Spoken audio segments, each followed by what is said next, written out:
we often talk about pollinators in the garden, and when we do, the first things that often come to people's minds are butterflies and honeybees.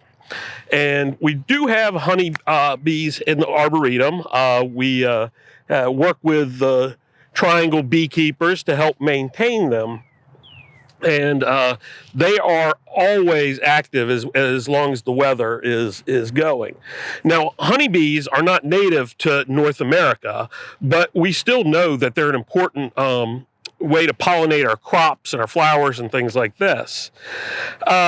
But one thing that they've really taught me is the importance of diversity in the garden. Now, I've always loved plants. I love all kinds of different plants. So my gardens have always been very diverse. But that's for me, because I want lots of different things. But what we found having bees here, the first winter, often in winter you bring out sugar water put by your beehives to keep the bees going when there isn't anything in flower, and when it warms up enough that they're active. Farther north, they stay, in the hive all winter. But here we know we get 60, 70 degree days in the middle of winter, and they start getting active. So what the first year, what our beekeeper found out was when he came to bring sugar water to put out for them, that he didn't need to. They were out and producing, and we had the plants here at the Arboretum with over 9,000 different plants out. We have things that are flowering all year round. So whenever people get hung up on plants that are needed for pollinators, I tell them, don't worry about the plants, worry about diversity. Where I'm standing right now, just looking around all around me, I can see here we've got hollies that are in flower right beside me, and hollies are a great source of nectar and pollen for bees during late winter, early spring. We've got crabapple species here. We've got red buds.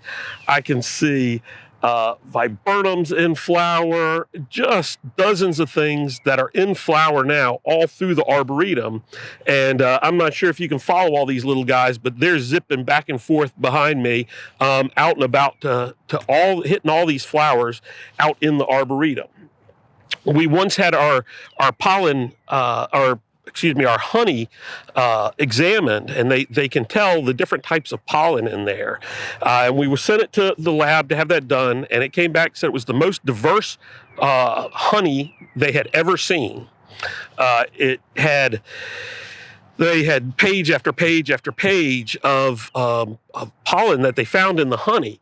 But some of the top ones were things that I never think about. They were willows and maples, and there were just all these things that don't get put on the lists. Rhus, our native plants in the Anacardiaceae family, staghorn and winged sumac made up a lot of it.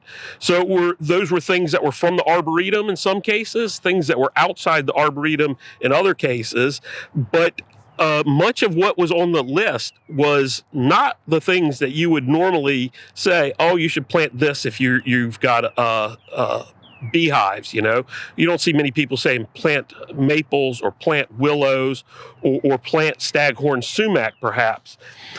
And that's good, because we shouldn't tell people what to plant. We should just be saying plant a lot of things.